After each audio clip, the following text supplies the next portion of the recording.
Welcome to Nottingham Business School Business Leaders Podcast, where business leaders tell their stories and share their insights. All our guests have a personal connection with Nottingham Business School. So listen, learn, enjoy and share.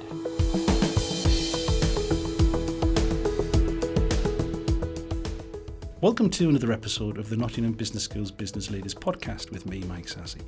Salma Tuqan is a curator and cultural leader. Since 2023, she has been director of the Nottingham Contemporary.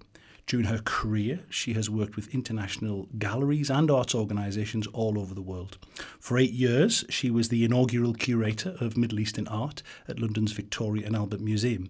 Salma's own cultural influences began in Kuwait, where she was born into a Palestinian family. Her father was brought up in Lebanon, her mother in Libya. Today, Salma lives in Nottingham.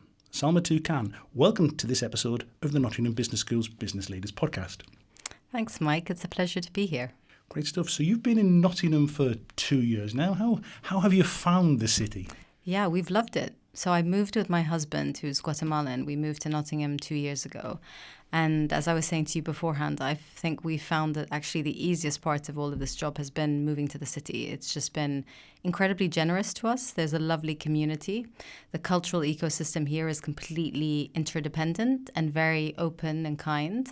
And I think just thinking about cultural background, for me, it also resonated in that Nottingham has a long history, obviously, of disruption, of social justice, of activism, and that resonated in a very deeply personal way with my own heritage and upbringing and also my values. And we'll talk about that in a moment. But did you? Was this instrumental in you taking the job? I think it factored in a big way. I think both of us, both my husband and I, were very curious for that reason. We had a relationship, and I had a relationship with Nottingham Contemporary previously. In my previous capacity at Delphina Foundation, had collaborated with Nottingham Contemporary. I'd also collaborated with New Art Exchange. So there was a relationship with Nottingham as a city, but it was really kind of a new challenge. Right, excellent. So your predecessor, Sam Thorne, was one of our very first guests on this podcast 4 years ago. So we know a little bit about what the role of the director of the Nottingham Contemporary is, but how do you spend most of your time? It's a really interesting question, Mike, because I think it's worth saying maybe at this point that I'm not sure exactly when the interview happened, but so much has changed in the sector over the last 5 to 8 years and will change even more so. So I think the conditions around institutions and the conditions for producing are so radically different. You know, when you think about the financial landscape, let's look at the city, the cuts and bankruptcy of Nottingham City Council, who in our case are obviously our main partner, but also our landlords. Clearly more and more city councils who are also facing the same issues, having funding cuts for other partners, the strain also on universities, but also other factors like the environmental crisis and really thinking about how you balance being sustainable alongside maintaining an international program, and other factors that are increasingly coming into play like the mental health crisis that I think, you know, we really need to acknowledge. Ultimately, we're organizations comprised of people and we need to value that. And other elements such as culture wars, where, you know, the bread and butter now of institutions have to be also thinking about their reputation. So the conditions at the moment, I think, increasingly are becoming very, very precarious. Many organizations, ourselves included, were set up on models that are no longer existent, you know, such that they're funded by Arts Council, local city authority, and earned income. And most of these have changed. So obviously you were or are a curator by trade. Now you find yourself with a very substantial leadership position for all the reasons you have just laid out there. How have you been able to develop the skill set to deal with that? Well, I mean, my background is in curatorial, but it's also in cultural strategy. So I've also worked in many different previous roles on how to set up roadmaps for institutions. It's certainly the most challenging period to be sort of helming an institution. And I think it's fair to say that many institutions haven't necessarily been future-proofed.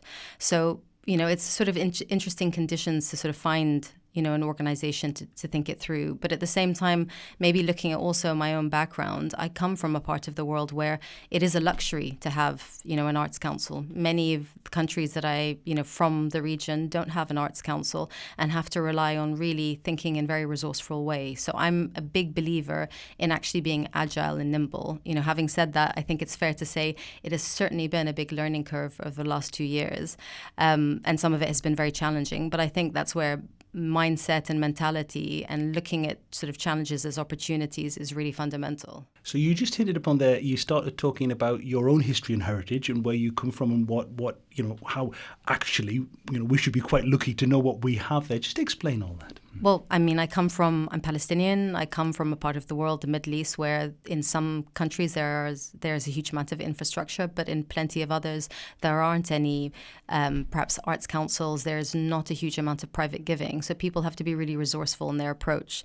I do think institutions in this country are facing increasingly compromising conditions and really have to be much more agile in order to succeed. Having said that, when I compare it to many other parts of the world that I have worked in or come from, it is still a sort of privileged position to be in. Do you think your history and heritage makes you a more resourceful leader? As you said, you have to be resourceful on a day-to-day basis.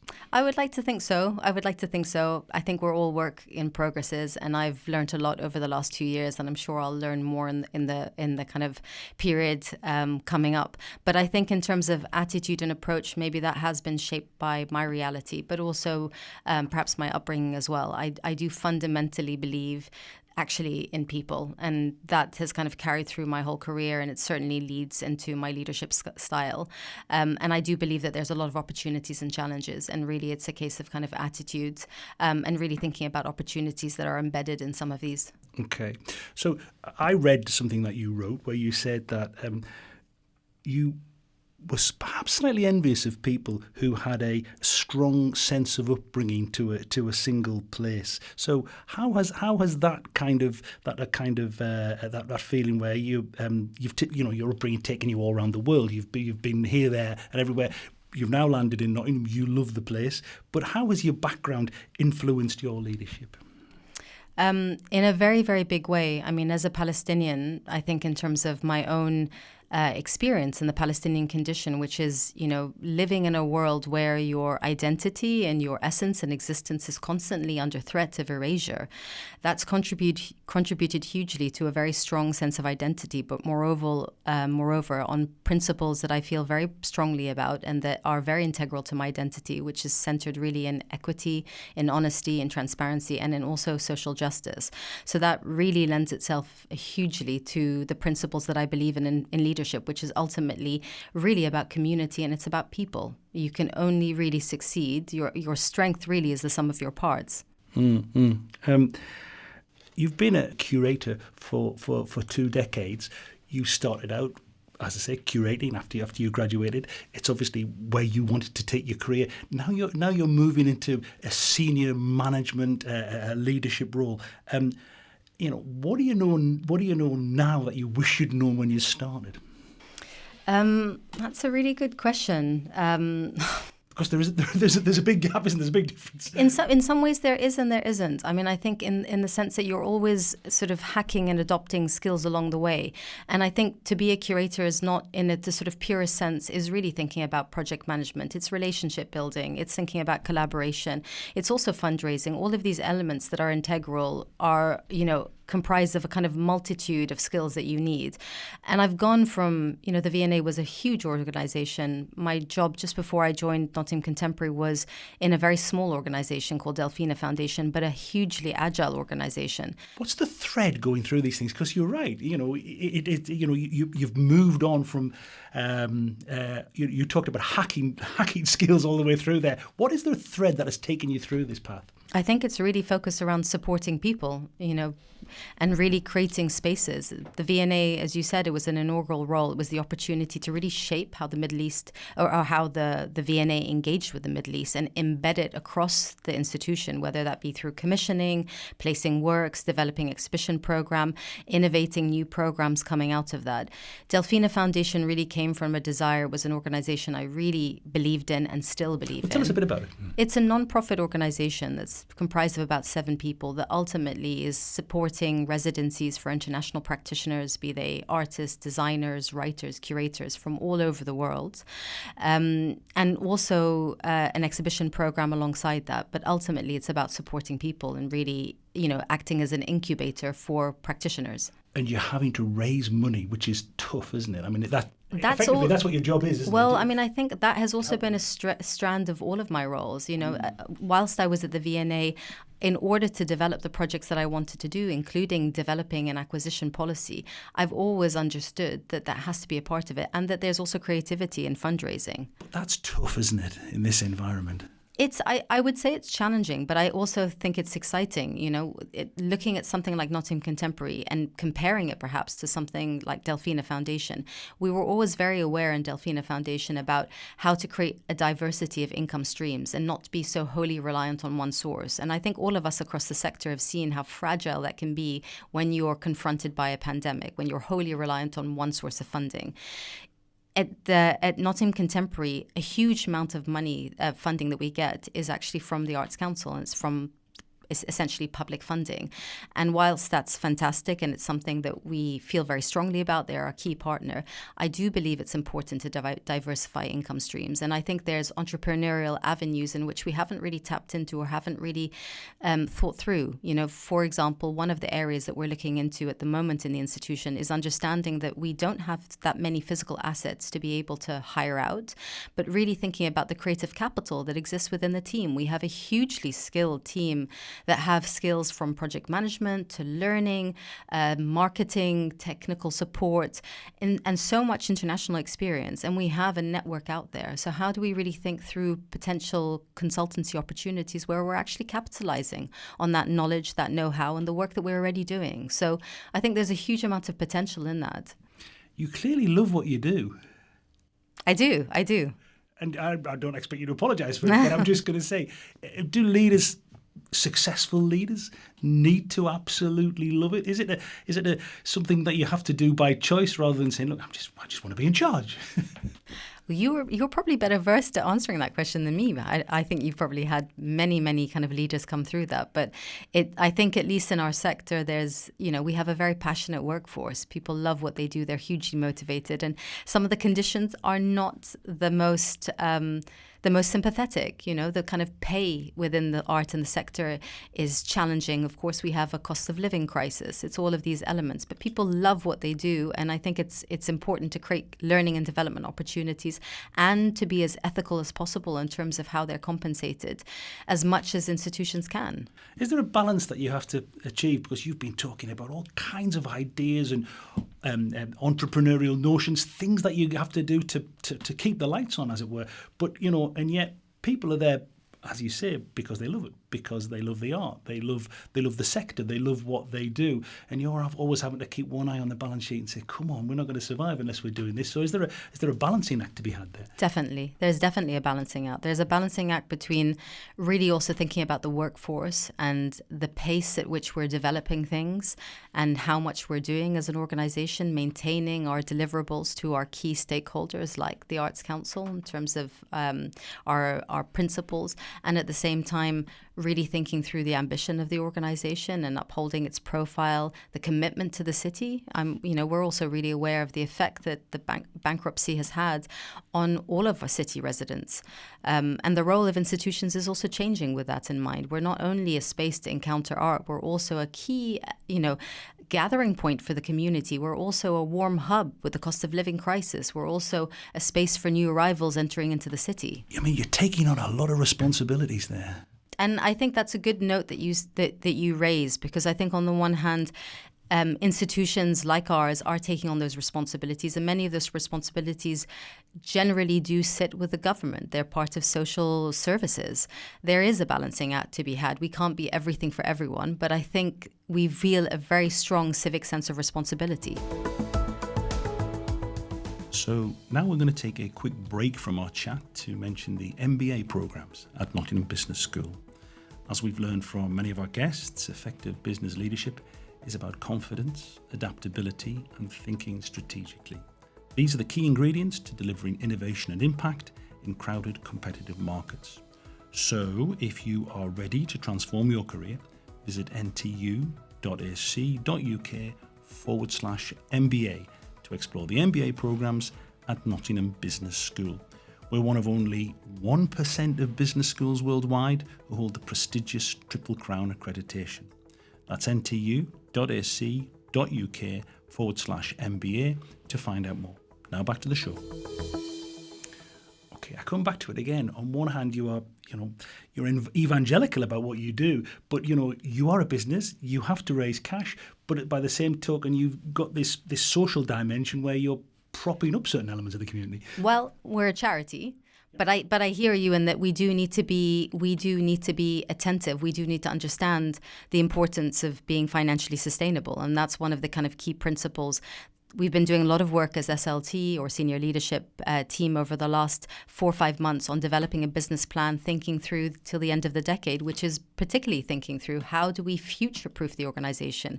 And for me, on a personal note, that's something that's important. I do feel very strongly about leaving something in a better place than where you found it. And also at this idea of multiple hands working on something. So you're one chapter in its long history, and it's important that there's sustainability within that. So I think there's an element of thinking through future-proofing the organization. But as you said, it's an incredibly challenging moment to do so. Okay, so as with all leaders, as you become more successful, as your profile increases, so increasingly you become a role model for those around you. What difference has that made to your leadership? Having this platform? Well, on a very simple level, people looking up at you and thinking, I want to be like that.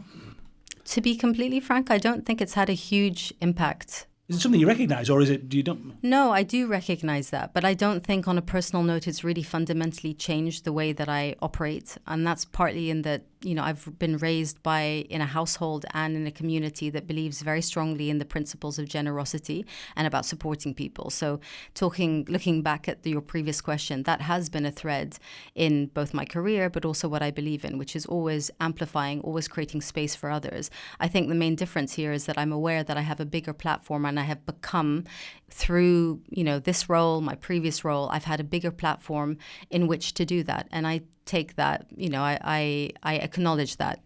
Okay. Anyway, it doesn't make any difference to how you operate. You're just glad that you're able to help, as it were.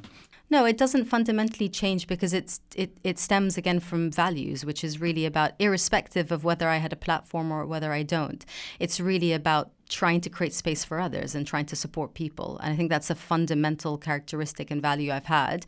It so happens that I have a bigger platform, and that affords me greater opportunities to do so. Okay. So, reflecting on your career so far, are there occasions when you think, you look back and you think, I could have done that better. I could have made a better decision. Oh, definitely. Definitely. There's plenty of examples of that, and there will be plenty more. So come on, give me one where you reflect on it and you say, I did this when really, if I'd thought about it more, I should have done that, and that's a learning experience for me. I mean, I think one might be even kind of entering into the institution and understanding the pace in which you work, and really taking the time to then, it took me a while to then understand the team around me and understand that people work at different paces, people communicate in different ways. So I would definitely say that there was an adjustment, after kind of learning more about that and actually adapting yourself, in order that you become a better leader. There's been so many more learnings across the way, some that are very incidental and some that are larger. And I believe that it's important to kind of learn from mistakes that you've made or lessons. That should be a constant evolution. And what do you look back on? Anything specific where you look back and you say, yes, that was the right decision? Well, I mean, one of them is recent changes that we've made also to staffing. So, we've had our chief curator at the moment will be leaving shortly into a great new role, which we're very excited about. But we've taken that as an opportunity to really think about how we internally promote and creating learning and development opportunities. And it's been hugely well received amongst the team. They're very excited at the challenge. Some of the new people in those posts are excited about having more agency. So I think that's definitely one that immediately you can see the ripple effects it has in the organization. Okay, got you. Okay, so I'm dotting around here slightly, but modern leadership is very public, particularly I'm guessing in the arts. It's not just social media, but people like yourself are more high profile. How do you manage to deal with that and maintain a healthy life-work balance? Oh, I don't think I do. I think if you ask my husband, I'm not sure whether he would agree that I have a healthy work-life balance. But I also think that that's not necessarily just, because of the job. I come from an activist background, and, a lot of my time outside of my job is focused around causes that I believe very strongly in. And as we look around the world, which is becoming ever more hostile, I think it's important that we, maintain our voices, we advocate, we do whatever is within us to be able to try and better improve conditions and, hopefully improve society around us. So I would definitely not say I have a healthy work-life balance. So I guess you're lucky in that you have a leadership role within something which fits very well with your personal life. Is that right? Your interests, your loves outside of work are similar to those in work. Oh, definitely. I mean, I think all of us working in the industry love what we do. Most of our spare time is spent maybe visiting exhibitions, doing studio visits, immersing yourself in culture. And in my case also, my personal time is also spent thinking about social causes. Okay. So, finally, as you know, this is a podcast for the Nottingham Business School, full of leaders, would-be leaders, graduates, undergraduates, postgraduates, sponsors, partners. If you were to look back on your career so far, what one single piece of advice might you offer those people? To be honest, I think it would probably be to also sometimes know when to not take things too seriously and really be able to take things in one stride. I think that's definitely something that I would have liked to, when looking back at so many instances in my career, including things that at the time I might have imagined were huge challenges or obstacles or things that went wrong. And actually, in many of these cases, sometimes they turned out to be blessings, sometimes they ended up improving the situation, or they simply were failures, but that was actually important, to sort of kickstart learning, or again, a work in progress. I think this attitude of putting it in perspective and sort of taking it in your stride and actually rolling with that is important. So maintain a healthy sense of perspective. Yeah, and be open to pivoting. Open to pivoting. Salma Tuqan, thank you very, very much for sharing your experiences and being so open with us on this episode of the Nottingham Business School's Business Leaders Podcast. Thank you, Mike. If you enjoyed this episode of the Nottingham Business School's Business Leaders Podcast with the Director of Nottingham Contemporary, Salma Tuqan, why not listen to previous episodes with the CEO of Nottingham Building Society, Sue Hayes, the Chief Marketing Officer of Boots UK, Pete Markey, or the former Vice President of Manufacturing at Toyota Europe, Marvin Cook OBE. This episode of the Nottingham Business School's Business Leaders Podcast was produced by Russell Bingley and presented by Mike Sassy.